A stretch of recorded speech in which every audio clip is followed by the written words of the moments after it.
hablaremos sobre principios básicos de micología, entendiendo a la micología como la ciencia o la rama de las ciencias biológicas que estudia a los hongos. Haremos énfasis en los hongos patógenos, que son organismos formados por células eucariotas, o sea, células que poseen un núcleo, así como organelos membranosos como una membrana nuclear, un retículo endoplásmico y mitocondrias. Comparten vías moleculares con los humanos, lo que dificulta un diseño de terapias selectivas a la hora de hacer antimicóticos. Tienen una pared rígida que está compuesta de polisacáridos, glucoproteínas y lípidos. Esta pared va a definir la morfología de la célula micótica. Asimismo, va a mediar la fijación al hospedador y va a activar las cascadas de inflamación en el hospedador. Los hongos van a ser quimiótrofos, o sea, que van a producir enzimas que van a ayudar a degradar los sustratos orgánicos. No producen fotosíntesis, resultan biológicamente esenciales para el reciclaje en la naturaleza. De 80.000 especies descritas, menos de 400 tienen importancia médica, menos de 50 pueden causar hasta el 90% de las infecciones micóticas.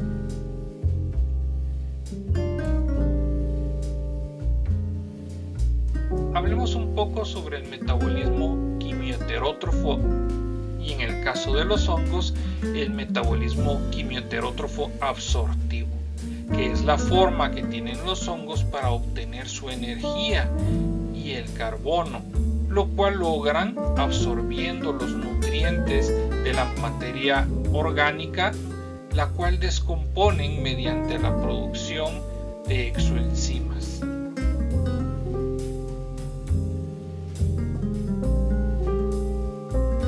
Como hablábamos hace un momento, pues hay varios hongos patógenos. Estos se pueden reproducir por medio de procesos asexuales, como la división binaria, o formando esporas asexuales o a través de esporas sexuales.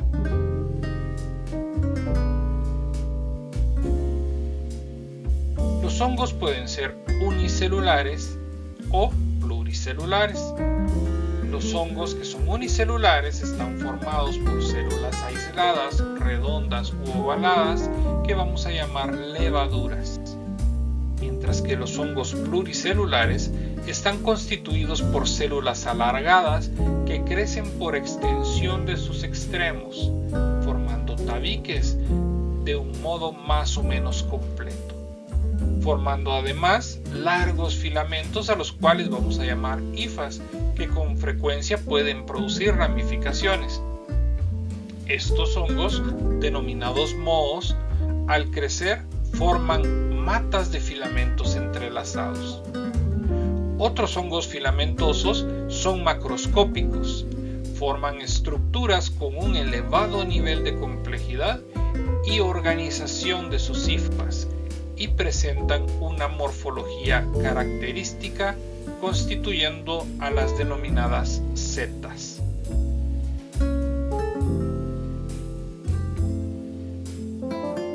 Las levaduras, como mencionamos hace un rato, son hongos unicelulares, redondos u ovalados, que se van a reproducir por gemación.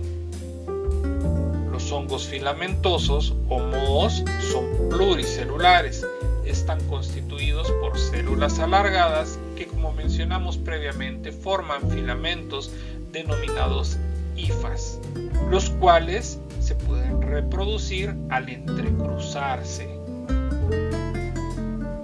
Estos hongos forman esporas asexuales, llamadas conidias, de localización externa en el extremo de un conidióforo. El micelio de los hongos filamentosos inferiores es el más ancho que el de los superiores y y presenta escasos septos formando un sinsitio celular. Las esporas asexuales de los hongos inferiores se sitúan en el interior de un sáculo, llamado también esporoangio. Algunos hongos de todos los grupos señalados pueden formar esporas de resistencia llamadas artrosporas, que son rectangulares y en forma de tonel.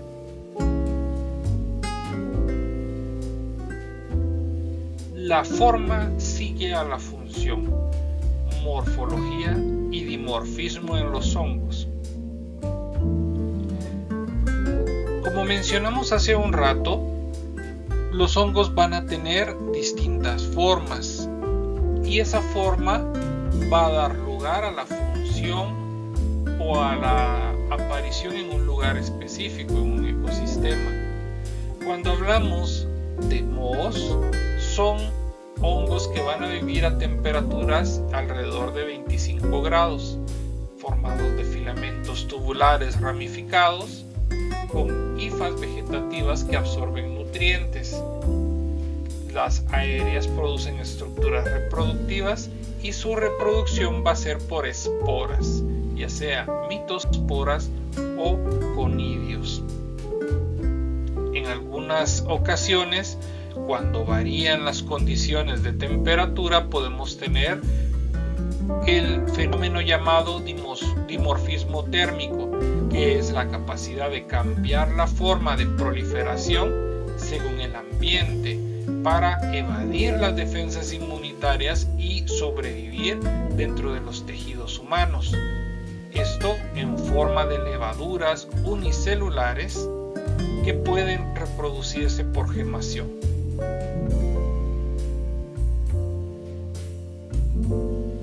Cuando hablamos de infecciones micóticas o infecciones producidas por hongos, tenemos que ver o visualizar la infección de acuerdo a la profundidad de la misma. Podemos tener infecciones superficiales que solo van a afectar el estrato córneo de la piel y el cabello. Va a haber una invasión celular mínima y una respuesta inflamatoria escasa o nula. Luego tenemos infecciones cutáneas en las cuales se va a ver afectado todo tejido queratinizado viable o no viable, como la piel, el cabello y las uñas. Infecciones subcutáneas, donde va a estar comprometida la dermis, el tejido subcutáneo profundo, y va a haber un ingreso primario por alguna inoculación secundaria a un trauma. Podemos tener infecciones sistémicas que van a estar en relación a la inhalación pulmonar con diseminación sistémica posterior, y vamos a tener también infecciones oportunistas en las cuales los hongos van a tener la capacidad de invadir cualquier tejido cuando nuestras barreras inmunitarias estén comprometidas. Hablemos de las micosis superficiales. Algunas van a tener una invasión mínima. Ejemplo de esto, la pitiriasis versicolor, que va a estar provocada por el hongo Malassezia furfur, en la cual vamos a tener una infección crónica en el estrato córneo de la piel, viendo unas lesiones maculares que pueden ser hipo o hiperpigmentadas, sobre todo en tórax, cuello y brazos. Su impacto va a ser mínimo en cuanto a la respuesta del hospedador y la afección va a ser más cosmética y estética. Otro ejemplo, la tiña negra provocada por el hongo Ortaea wernicki, que va a provocar marchas oscuras, va a ser asintomática, típicamente va a estar localizada en la palma de la mano.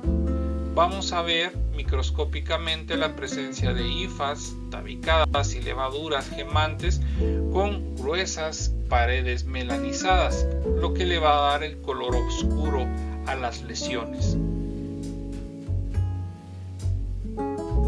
Al hablar de infecciones cutáneas, son, como mencionamos hace un rato, las que están en relación o las que afectan tanto la piel como las faneras. Aquí tenemos la tiña capitis o tiña de la cabeza, que puede provocar caída del pelo o alopecia, o el hecho de que el pelo se mire roto. Uno de los principales causantes va a ser el grupo de hongos de la familia de Trichophytum y los Microsporum, los que pueden provocar en algunos casos ese aspecto de caspa en el cuero cabelludo.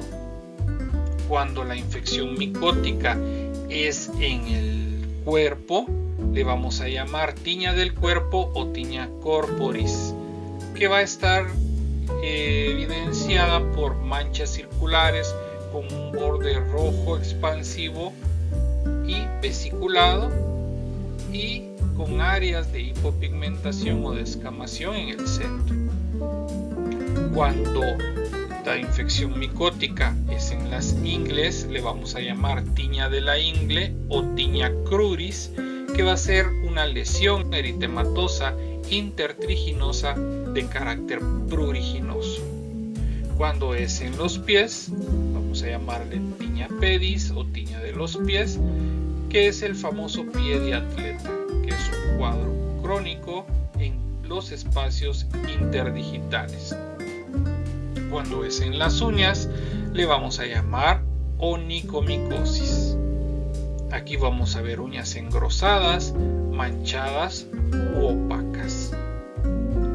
Es importante hacer énfasis en que los hongos van a necesitar de 3 características para poder desarrollarse: obscuridad, calor y humedad. Por eso es de que muchos de estos hongos difícilmente van a proliferar si no se cumple cualquiera de estas 3 condiciones. Las micosis subcutáneas van a tener como característica una inoculación traumática de hongos saprófitos, que sobre todo habitan en la tierra y la vegetación a través de la piel al descubierto. Eso cuando se rompe la barrera de protección de nuestra piel por lesiones.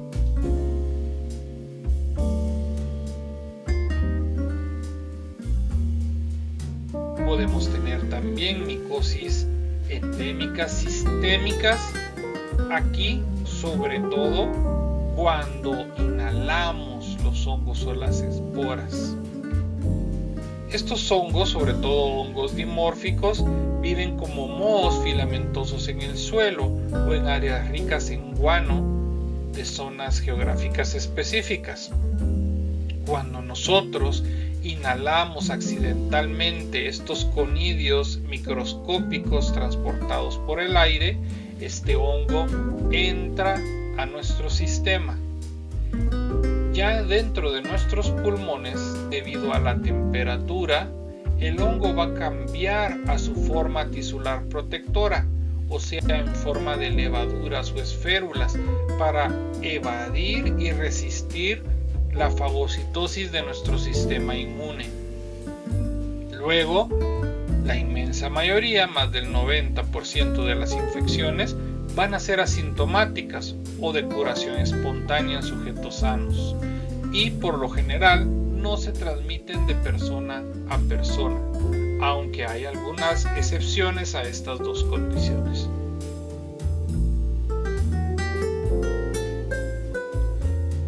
Entre los patógenos endémicos más frecuentes de importancia médica está el Histoplasma capsulatum, que produce la histoplasmosis, la coccidiomicosis, producida por Coccidio pusadaci o ignitis, la blastomicosis por el Blastocisto dermatidis y la paracoccidiomicosis formada por el Paracoccidio brasiliensis.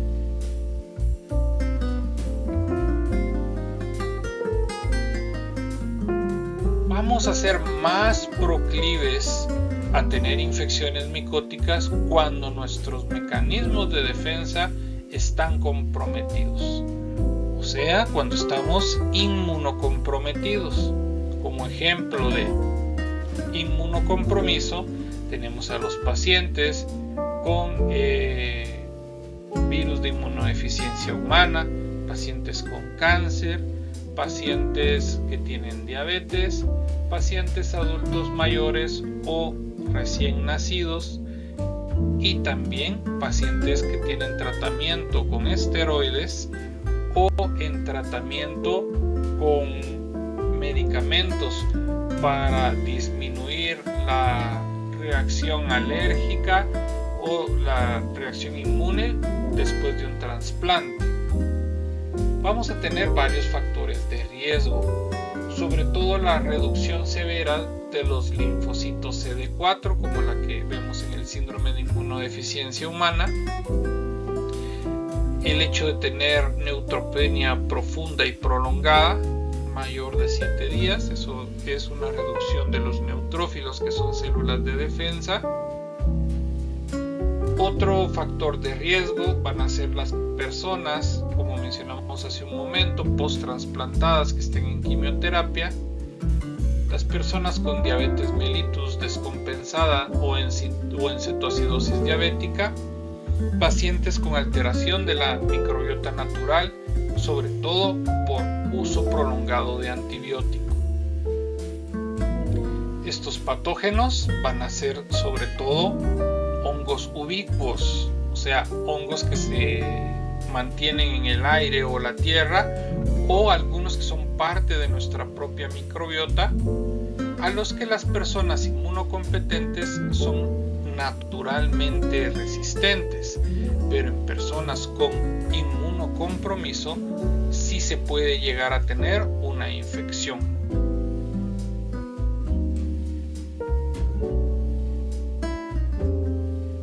Hay bastante riesgo al tener nosotros contacto con algunas levaduras, sobre todo levaduras como las de la Candida albicans o la de Cryptococcus neoformans, que van a producir enfermedades sobre todo en personas con inmunocompromiso.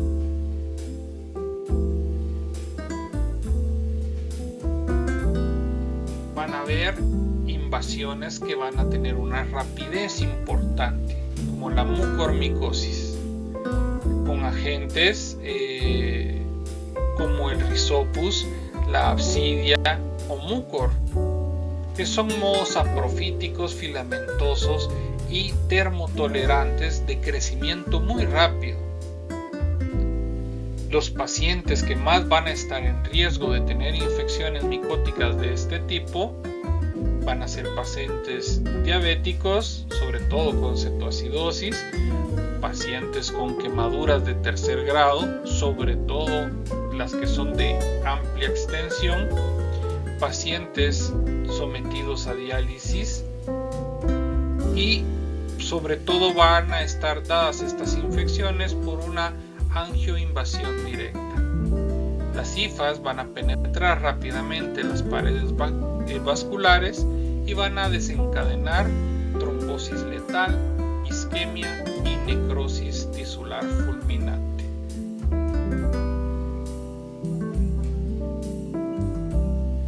Pero no solo las infecciones pueden enfermarnos, también las toxinas producidas por los hongos, las llamadas micotoxinas, que son metabolitos químicos secundarios dañinos.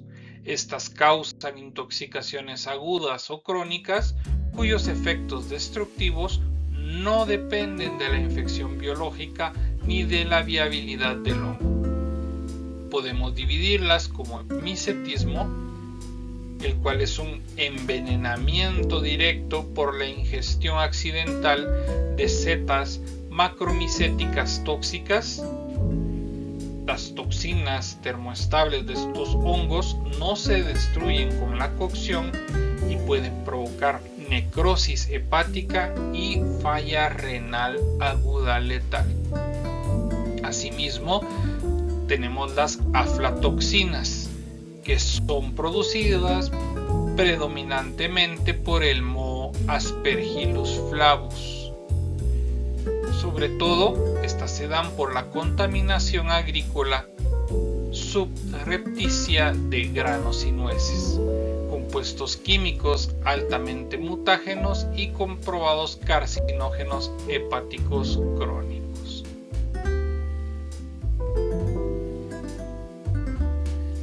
Vamos a tener tres pilares para el diagnóstico de las infecciones micóticas.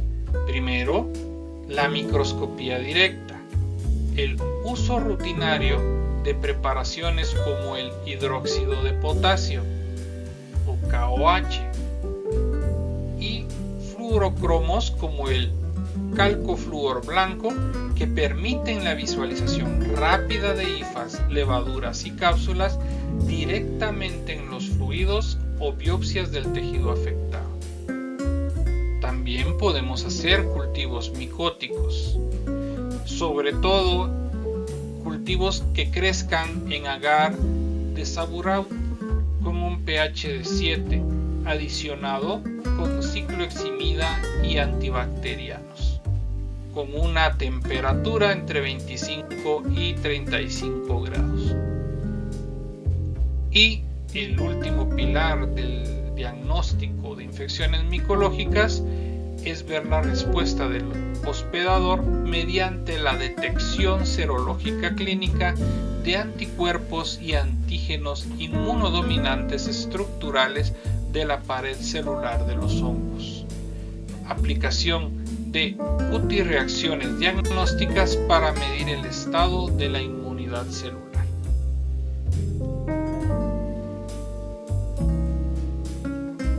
Si tienes alguna pregunta o comentario, la responderemos mediante los canales indicados en clase.